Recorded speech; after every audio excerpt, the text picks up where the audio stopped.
போர்க்குணமிக்க 5 சமூகங்களை எடுத்து குற்ற பரம்பரை என்று குற்றம் சாட்டி கைரேகை கட்டாயம் வைக்க வேண்டும் என்ற கொடுஞ்சட்டத்தை திணித்தார்கள். அந்த சட்டத்தை எதிர்த்து வீர போர் புரிந்து மாண்ட மறவர்களின் நினைவை போற்றுகிற நாள்தான் இன்று. நாங்கள் வரலாற்றில் முற்றுமுழுதாக நிராகரிக்கப்பட்ட புறக்கணிக்கப்பட்ட ஒரு இனத்தின் மக்கள் என்பதற்கு பெருங்காமநல்லூர் வரலாற்று நிகழ்வே ஒரு சான்று. இந்திய நாட்டின் வரலாற்றில் ஜாலியன் வாலாபாக் படுகொலை இன்று வரை பாடத்திட்டங்களில் இருக்கிறது, எல்லோரும் பயில்கிறோம். ஜாலியன் வாலாபாக் என்னும் இடத்தில் நடந்த அந்த படுகொலை என்பது ஜெனரல் டயர் சுடச் சொல்லுவான், சுடுவதற்கு உத்தரவிடுவான் என்று தெரியாமல் மக்கள் கூடியிருந்த நேரத்தில் அவன் திடீரென்று உத்தரவிட்டு சுட்டுக் கொல்ல சொல்லிவிட்டான். அதனால் நிகழ்ந்த பெரும் விபத்து. ஆனால் எங்கள் முன்னவர்கள் வெள்ளையன் சுடுவான், துப்பாக்கி வைத்திருக்கிறான், தொலை தூரத்தில் இருந்து நம்மை குறிபார்த்து சுடுவான், கொல்லுவான், சண்டைக்கு சென்றால் சாவோம் என்பது தெரியும். எங்களிடத்தில் அருவாலும் வாளும் வேலும் தான் இருந்தது. அதை ஏந்திக் கொண்டு தமிழ் மக்களுக்கு மரணத்தை விட மானமே பெரிது, அடிமையாக இருந்த அவனுக்கு காலை மாலை இருவேளையும் கையில் கைரேகை வைப்பதை விட செத்து மடியலாம் என்கிற அந்த மான உணர்வோடு களத்திலே பாய்ந்து மாண்டவர்கள் தான் எங்கள் முன்னவர்கள். ஆனால் இது வரலாற்றில் ஒரு துளி செய்தியாக கூட இதுவரை வரவில்லை. இதிலிருந்தே நாங்கள் எந்த அளவிற்கு வரலாற்றில் புறக்கணிக்கப்பட்ட இடத்தின் மக்கள் என்பதை அறிந்து கொள்ள முடியும். அப்படிப்பட்ட வீர மரபினர் உயிருக்கு அஞ்சாது உரிமைக்காக போராடிய பெரும் கூட்டம். கள்ளர்களுக்கு கைரேகை சட்டத்தை, குற்ற பரம்பரை சட்டத்தை சாட்டி பிறகு அடுத்த ஆண்டு மறவர்களை அதில் இணைத்து அவர்கள் மீதும் அந்த கொடுஞ்சட்டத்தை திணித்த பிறகு எங்களுடைய தாத்தா தெய்வ திருமகனார் இளம் வயதில் அந்த சட்டத்தை எதிர்த்து போராடத் தொடங்கிய போது இங்கே போராடி கொண்டிருந்த பெருமகன் என்னுடைய வகுப்பு தோழன்தான் முத்துராமன், அவரை அழைத்து கொண்டு வந்து இந்த போராட்டத்திற்கு தலைமையேற்க வைப்போம் என்று அழைத்து கொண்டு வந்து அன்றைய இளம் வயதில் ஆகச்சிறந்த கல்வியாளராக ஆங்கிலத்திலும் தமிழிலும் ஆகப்பெரும் புலமை பெற்ற பெருமகன் எங்களுடைய தாத்தா தெய்வ திருமகனார் இந்த போராட்டத்திற்கு தலைமையேற்று காலை மாலை இருவேளையும் காவல் நிலையத்தில் போய் கைரேகை வைப்பதற்கு பதிலாக அந்த கட்டை விரலை நீங்கள் வெட்டி எரியலாம் என்று வீர முழக்கமிட்டதை ஏற்று பல நூற்றுக்கணக்கான இளைஞர்கள் தங்கள் கட்டை விரல்களை வெட்டி எரிந்தது வரலாறு.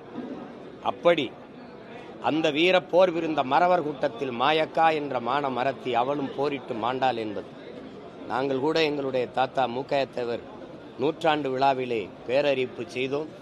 தமிழ் தேசிய பேரரசு தமிழர் அரசு அமைகிற போது நாங்கள் எங்கள் பாட்டியார் மாயக்கா பேரிலே மகளிர் கல்லூரியை நாங்கள் இந்த மண்ணிலே தொடங்குவோம் என்று அறிவித்தோம். இன்று வரை எங்களுக்கு உரிய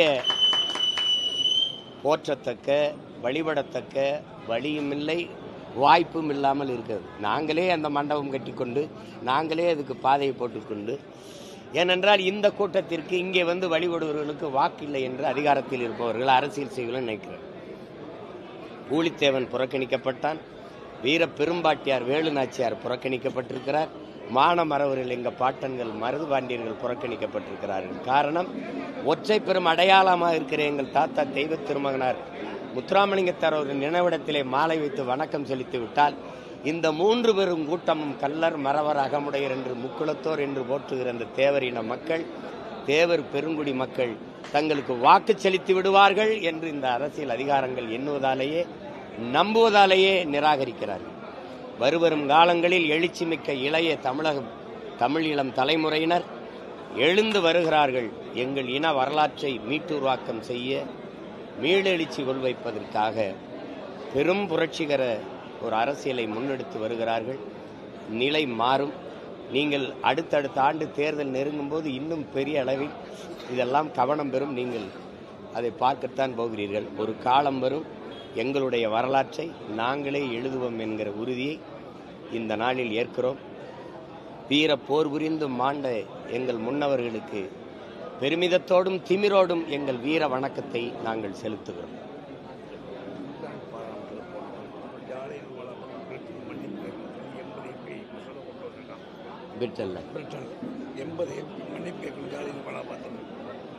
எங்க அண்ணன் சொல்றாங்க, முருகன்ஜி அவர்கள் பிரிட்டிஷ் பாராளுமன்றத்தில் இந்த கடந்த வாரத்தில் 80 நாடாளுமன்ற உறுப்பினர்கள் வந்து ஜாலியன் வாலாபாக் படுகொலைக்கு மன்னிப்பு கேட்கணும் என்று.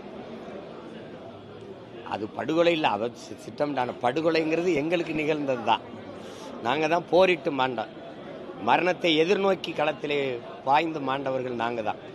அப்போ எங்கள் கொடுஞ்செயலுக்கு எவ்வளவு மன்னிப்பு? ஏன்னா எங்களை பற்றி பேசுறதுக்கு நாடாளுமன்றத்தில் ஒரு நாக்கும் இல்லை.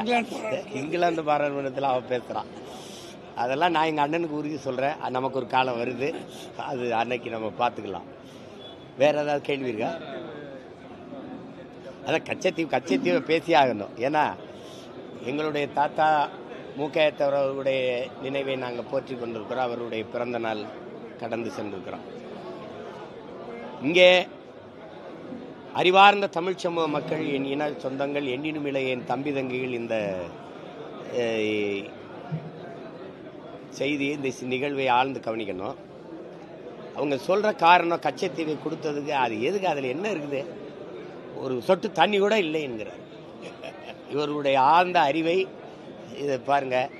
ஒரு தீவுக்கு நடுவில் இருக்கிற ஒரு இடத்துல, தீவில், கடலுக்கு நடுவில் இருக்கிற ஒரு தீவில் ஒரு சொட்டு தண்ணி கூட இல்லைங்கிறாங்க. தோண்டுனா தண்ணி வரப்போகுது. தண்ணிக்கு நடுவில் தான் அந்த நிலைமை இருக்குது. அது ஒரு காரணம். வேற ஏதாவது ஒரு காரணம் சொன்னால் கூட அது சிரிச்சுட்டாது போகலாம். இப்படி ஒரு காரணத்தை சொன்னால் தலையில் அடித்து அழுகிறத தவிர வேற என்ன இருக்குது? நீங்கள் எல்லாம் தலைமையேற்று இந்த நாட்டை, குறிப்பாக அது எங்கள் அண்ணன் செல்வ பெருந்தகை மாதிரி ஆட்கள்லாம் சொல்வதான் ரொம்ப வேடிக்கை. 4 பக்கமும் கடல் சூழ்ந்து இருக்கிற ஒரு நிலத்துக்குள்ள தோண்டுனா அப்படிங்கிறங்க, ஒரு கைட்டு அப்படி தோண்டினாலே தண்ணி வந்துடும். அதுல தண்ணி இல்லை, அதனால கொடுத்தோங்கிறீங்க. தண்ணி இல்லைங்கிறதான் காரணமா? சரி, தார் பாலைவனம், இந்த ராஜஸ்தான்ல இருக்க பாலைவனத்தெல்லாம் கேட்டா தண்ணி இல்லைன்னு கொடுத்துருவீங்களா? இது என்ன ஒரு காரணம் பாருங்க. இதெல்லாம் கொடுத்து எவ்வளவு காலம் ஆயிடுச்சு நீங்க பாருங்க. இப்ப கச்சத்தீவை மீட்க நாங்க போராடுவோம்ட்டு 4 கட்சிகளும் நாடகம் போடுது. எங்க ஊர்ல திருவிழா வரும்போது, மாரியம்மன் திருவிழா, ஐயனார் திருவிழா, கருப்பணசாமி திருவிழா நாடகம் போடுவோம். இது மாதிரி இப்போ தேர்தல் திருவிழா வர்றதுனால இந்த கச்சத்தீவு மீட்பு நாடகத்தை போடுது. நம்ம முந்தா நாள் தான் எடுத்து கொடுத்துருக்காங்க. அதனால இன்னைக்கு மீட்க இவங்க தீர்மானம் போடுறாங்க. கொடுத்த 4 பேர் இந்த காங்கிரஸ் கூட இருந்து அது கைகட்டி பதவிக்காக நின்னது இந்த திமுக. அதை இவ்வளவு காலமாக அதிகாரத்தில் இருந்த இந்த கட்சிகள், பாரதிய ஜனதா, அதிமுக, அவங்களாம் எதிர்த்து போரிட்டு மீட்காம திருப்பி தேர்தல் வரும்போது அது நாங்க போய் ராமேஸ்வரத்தில் தொடர்ச்சியாக மீனவர் படுகொலை செய்யப்படுவது, வலை விரிக்கப்படுவது, படகு பறிக்கப்படுவது, சிறைபிடிக்கப்படுவதை எதிர்த்து பெரும் போராட்டத்தை நிகழ்த்தியதனுடைய பின்விளைவா இப்போ தேர்தல் வருது. மீனவர் வாக்கு வேணும்ல. சரி, அதெல்லாம் விடுங்க. அது அந்த நாடகம். எங்கள் தாத்தா மூக்கையத்தவர் இறந்து எவ்வளோ நாள் ஆச்சு? இன்னும் முந்தா நாள் தான் இறந்து இன்னைக்கு அடக்கம் பண்ண மாதிரி நீங்கள் மணிமண்டபம் கட்டுவேன்றீங்க. 46 ஆண்டுகளாக என்ன பண்ணி 3 முதல்வர்களுக்கு பதவி பிரமாணம் எடுத்து வந்த சட்டப்பேரவையினுடைய தலைவராக இருந்த பெருமகன் எங்க தாத்தா முத்துராமலிங்க தேவர் அவர்கள் கூட தமிழ் மாநிலத்துக்கு தான் ஃபார்வர்ட் பிளாக் கட்சியின் தலைவராக இருந்தார். அகில இந்திய இவ்வளவு பெரிய துணை கண்டத்தின் ஃபார்வர்ட் பிளாக் கட்சியின் தலைவராக இருந்த பெருந்தகை எங்களுடைய தாத்தா மூக்கையத்தவர் அவர்கள்.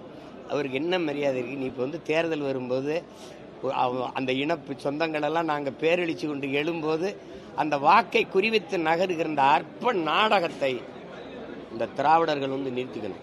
எங்களை என்னவா நீங்க மதிப்பிடுறீங்க? இவ்வளவு காலம் கழிச்சு திடீர்னு கச்சத்தீவு மேல பாசம் வருது, திடீர்னு எங்க தாத்தா மூக்கையத்தவர் மேல பாசம் பற்றும் வருது. இதெல்லாம் வாக்கு பறிக்கிற அற்ப நாடகம். இதை தமிழ் சமூகத்தின் இளைய தலைமுறை பிள்ளைகள், என் தம்பி தங்கைகள் கூர்மையா அதை கவனிச்சு இது பண்ணணும். மறுபடியும் இதுக்கெல்லாம் இந்த நாடகத்தை பார்த்து மயங்கி கைதிட்டு ரசிச்சுட்டு போனோம்னா ரொம்ப கஷ்டம், ரொம்ப கஷ்டம். வேற ஏதாவது கேள்வி? லட்சத்தீவு பற்றி, லட்சத்தீவு 1974 இந்திரா காந்தி அம்மார்கள் பிரதமராக இருந்தார். அன்றைய தினம் இந்த மண்ணில் பிறந்த மூக்கையாத்தவர் பாராளுமன்ற உறுப்பினராக இல்ல ஒரே ஒருத்தர் தான் ஒரே ஒரு ஆள் தான் எதிர்த்து இருந்தார். பேசிய ஒரே எதிர்த்து மகன் பேசி தாத்தா முகே அதாவது நீங்க கச்சைத்தீவை இலங்கைக்கு கொடுத்தால் மீனவர்கள் உறுதியாக பாதிக்கப்படுவார்கள். அது மட்டுமல்ல, வெளிநாட்டிற்கும் நமக்கும் இந்திய நாட்டிற்கும் அது தொடர்பாக இந்திய நாட்டுடைய பாதிப்புக்குள்ளாகும் சொல்லி வெளிநடப்பு செய்தவர் அன்றைய தமிழகத்தின் முதல்வர் டாக்டர் கலைஞர் தான். அவர்தான் இருந்தார். இன்னைக்கு அவர்கள் ஏன் இத்தனை நேரம் கண்டது இல்லையா? அதிமுகவில் அந்த கேஸை சுப்ரீம் கோர்ட்ல போட்டு பெண்டிங் இருக்கு, கேஸ் பெண்டிங் இருக்கு. இல்ல அந்த வழக்குல ரெண்டு கட்சியுமே காங்கிரஸ் ஆளும் போதும் பாரதிய ஜனதா ஆளும் போதும் ஒரே பதிலைத்தான் பதில் மனுவா தாக்கல் செய்து கச்சத்தீவை திருப்பி எடுக்கணுங்கிற பேச்சுக்கு இடம் இல்லை. கொடுத்ததுதான். அன்னைக்கு தாத்தா முகேத்தவர் அவர்கள் என்ன பேசுறாங்கன்னா, வடபுலத்தில் இமயமலைக்கு ஒரு பகுதியில் நீங்க எடுத்து அப்படியே நீங்க சீனாவுக்கு உங்க அப்பா தாரை வார்த்து கொடுத்துட்டாரு, அது ஒரு வரலாற்று பெருந்துரோகம். அதே மாதிரி நீங்க இந்த கச்சத்தீவை தாரை வார்த்து இலங்கை கொடுப்பதனால இந்த நாட்டு மக்களுக்கு, குறிப்பாக தமிழ்நாட்டு மக்களுக்கு மிகப்பெரிய வரலாற்று துரோகத்தை நீங்க செய்றீங்க. அதுக்கு நான் இருக்கிற ராமநாதபுரம் பாராளுமன்றத்தில் நீங்க இருக்கிற அந்த பகுதி, அது கச்சத்தீவு உங்களுக்கு தெரியும், அது இந்திய நிலப்பரப்பே இல்லை. அது எங்க தாத்தா சேதுபதி, எங்க பாட்டன் சேதுபதி மன்னனுடைய சொந்த நிலம். அதை நீங்க எடுத்து அதை கொடுத்துட்டீங்க. இன்னைக்கு அதுக்கு சொல்ற காரணம்லாம் ரொம்ப வேடிக்கையா இருக்குது. அன்னைக்கு கச்சத்தீவை எடுத்து கொடுக்கும்போது எதிர்த்து போரிட்ட ஒரே வீரர் எங்க தாத்தா முகேத்தவர் அவர்கள் தான். அவருடைய நினைவை ஒட்டி இன்னைக்கு அவங்க நாங்கள் கச்சத்தீவை மீட்க போராடுவோம்னு தீர்மானம் போட்டிருக்கிறத சரி ஒன்று செய்வோம், மீட்கட்டும் ஒரு பாராட்டு கூட்டம் நம்ம போட்டுருவோம். என்னன்னா போட்டுருவோம். ஏன்னா இந்த மாதிரி தீர்மானத்தை நாங்கள் நிறைய பார்த்துட்டதுனால இது வெற்றி தீர்மானம் இல்லாமல் வெற்றி தீர்மானமாக அமைந்தால் பாராட்டுவோம். வேற கேள்வி தம்பி. மாறி மாறி குற்றச்சாட்டு வைக்கிறாங்க. மத்திய அரசு முழுமையா சொல்றாங்க, இந்த தீர்மானம் மூலமா மத்திய அரசு வலியுறுத்தணும்னு தீர்மானத்துல சொல்றாங்க. அதிமுக 10 வருஷம் என்ன பண்ணீங்கன்னு திமுக கேட்கறாங்க. நீங்க ஆட்சியில இருந்த 10 வருஷம் என்ன பண்ணீங்கன்னு கேட்கறாங்க. அப்படி மாறி மாறி இல்ல அதான் இப்போ 10 ஆண்டுகள்னு அதிமுக சொல்றதை நான் ஏற்கிறேன். ஆனால் இன்னும் சொல்றேன், 10 ஆண்டுகள் இல்லை, தொடர்ச்சியாக 18 ஆண்டுகள் அமைச்சரவையில் இந்திய ஒன்றியத்தில் அமைச்சரவையில் இருந்த ஒரு மாநில கட்சி திமுக. உளமாற தமிழர் நலன், தமிழ் மக்களின், மாநில மக்களின் உரிமையை பாதுகாக்கணும், மீனவ மக்களினுடைய வாழ்வுரிமையை பாதுகாக்கணும்னா கச்சத்தீவை மீட்கணுங்கிறது இவங்க நோக்கமா இருந்தா, இங்க பாருங்க, வாஜ்பாய் காலத்தில் இருந்திருக்கிறாங்க, பிறகு ஐகே குஜரால், விபி சிங்கு, தேவேகவுடா, எல்லாரு காலத்திலையும் இவங்க இருந்திருக்கிறாங்க, எல்லார் ஆட்சி காலங்களையும் இவங்க இருந்திருக்கிறாங்க. மன்மோகன் சிங் அவங்க 9.5 ஆண்டு காலங்கள் இருந்திருக்காங்க தொடர்ச்சியா. கடைசி 6 மாதங்கள்ல தான் வெளியில வந்தாங்க, அமைச்சர் பதவியில தான் சொல்றேன். அப்போவெல்லாம் நீங்க ஒரு தீர்மானத்தை நிறைவேற்றி அழுத்தம் கொடுத்து கச்சத்தீவை மீட்டிருக்கலாம். அதான் என்ன இருக்குது? ரேடியா மைக் போட்டு உங்களை மாதிரி விஐபிலாம் உங்களை பேச வச்சுருக்காங்க. இந்த வருஷம் ஏன் மைக் போட விடல? ஏன் விஐபிலாம் உங்களை மாதிரி ஆள பேச? இந்த மைக்கில் பேசிடுவோம், அவ்வளோதான், விடுங்க.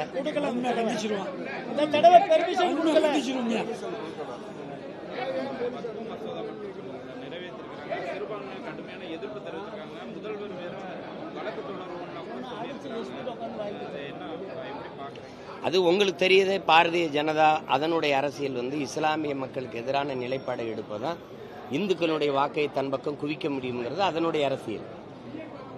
அதனால தேர்தல் வரும்போது இதை எடுக்கும். நாட்டில் எவ்வளவு சிக்கல்கள் பிரச்சனை இருக்குது, அதில் வக்ஃபு வாரிய நிலத்தில் என்ன, அதில் என்ன பிரச்சனை இருக்குது, அதை போய் நீங்கள் குறிப்பா தமிழக நிலங்களை சுட்டிக்காட்டி தான் மத்திய அமைச்சர்களே பேசுறாங்க. திருச்செந்துறையில இந்த நிலங்களை இஸ்லாமிய நிலங்களை வகைப்படுத்துறாங்க அப்படின்னு. அதெல்லாம் இல்லை, நீங்க அதிகப்படியா நான் சொல்றேன், வக்ஃபு வாரிய இடங்களே இந்த திராவிட மாடல் ஆட்சி எவ்வளவு எடுத்திருக்குன்னு நான் காட்டவா உங்களுக்கு? திருச்சியில நாங்க போய் போராடிட்டு இருக்கோம், எடுக்காதீன்ட்டு. வக்ஃபு வாரிய இடத்துல எடுத்து விளையாட்டுத்துறை அமைச்சர் ஒரு விளையாட்டு அரங்கம் கட்டி திறந்து விட்டு வச்சிருக்காரு. அதுக்கெல்லாம் என்ன பண்றது? ஜாகிர் ஹுசேன் மரணம் எதனால நடந்தது? வக்ஃபு வாரிய இடத்தை எடுக்காதேன்னு தான். நீங்க இங்க எப்படி வழக்கொள்ளைக்கு எதிராக போராடின ஜாபர் அலி கொல்லப்படுறார், வக்ஃபு வாரிய இடத்தை எடுக்காதேங்கிற ஜாகிர் ஹுசேன் கொல்லப்படுறார், அப்புறம் தீர்மானம் போட்டு என்ன போகுது? இதெல்லாம் தேவையற்றது. இது நாட்டுக்கும் மக்களுக்குமான அத்தியாவசிய பிரச்சனையில் அது இல்லை. முதல்ல அதை நீங்க கவனிக்கணும்.